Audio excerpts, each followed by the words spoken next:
Зграда до зграда, десеткатници наредени една до друга, без сервисни улици и пристап.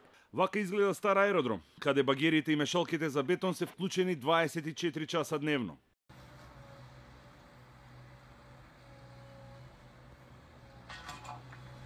Прашина, бучава и кал е секојдневието на жителите во овие бараки и зградите околу нив. Овде е многу тешко за живење. Сега улицата ја прават, не знам зашто ја прават, ќе ја прошируваат. Ако ја прошируваат од оваа страна, треба да ги сечат дрвјата. Градоначалникот Златко Марин во предизборието вети многу.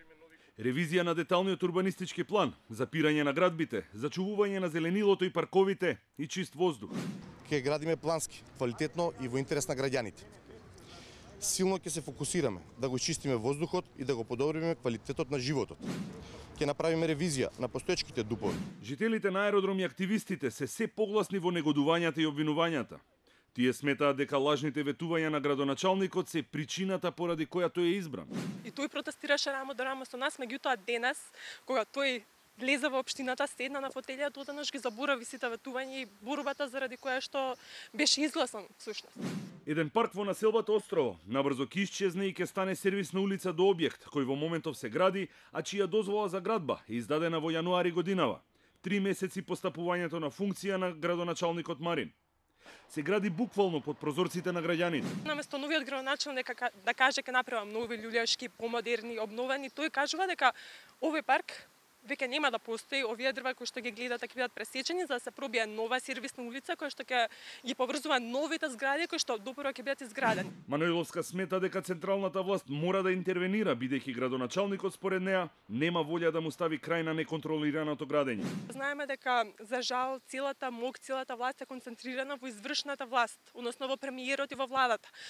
Затоа би порачала премиерот како што дојде пред изборите на митингот во аеродром да застане зад Марин и да каже дека го поддржува и да гласаме за него да се врати во аеродром и да види што се случува тука. Неколку километри од багерите во аеродром е општината Бутел, каде стамбени згради има малку, а жителите претежно се во семејни куќи.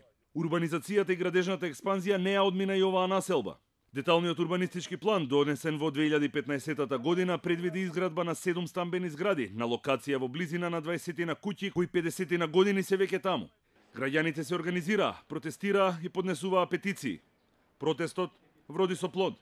Нема да има згради. Со оглед на последната седница на Советот на општина Бутел, донесовме отварање на програмата ЕВ, каде што на наредната седница дефинитивно ќе се промени во стамбен, од стамбен во индивидуален дел. Меѓутоа, маките на мештаните не завршуваат тука. Град Скопје и локалната власт предвидуваат изградба на улица која ќе минува низ нивните дворови. Компромисно решение било да се намали од 4 на 3 ленти, но и тогаш тие губеле дел од имотот, но и од мирот во секојдневниот живот. Па ние викаме Цетинска нека направат еден бајпас тука, нека ја приклучат тука. Ова нека направат парк, ни беше обекано дека ќе биде парк. Дека ќе биде парк за домашни миленичиња. Па ни обекано дека ќе биде и ќе има некоја спортска сала во предизборието. Сега одеднаш остана да се изгради патот. Градоначалникот на Бутел пак потврди дека улица ќе се гради, но сега ќе има само 2 ленти и мештаните ќе го задржат својот имот. Ние имаме ново решение, веќе со град Скопје се договараме, нема да има 3 ленти, ќе има 2 ленти и тоа е, мислам, она што граѓаните на општина Бутел го бараат. Кога ќе се актуализира ова? Кога ќе биде донесено? Многу брзо. Мислам дека веќе се припрема и тендерот, така да многу брзо ќе имаме точно што ќе се случува на тоа место. Скопје ќе биде зелен град, вети градоначалникот Петре Шилегов во неговата кампања и постапувањето на функцијата. Во Скопје ќе се садат дрва и ќе се градат паркови. Скопје можеби некогаш ќе биде зелен град, но само ако во општините запре неконтролираното градење и урбанистичкиот хаос.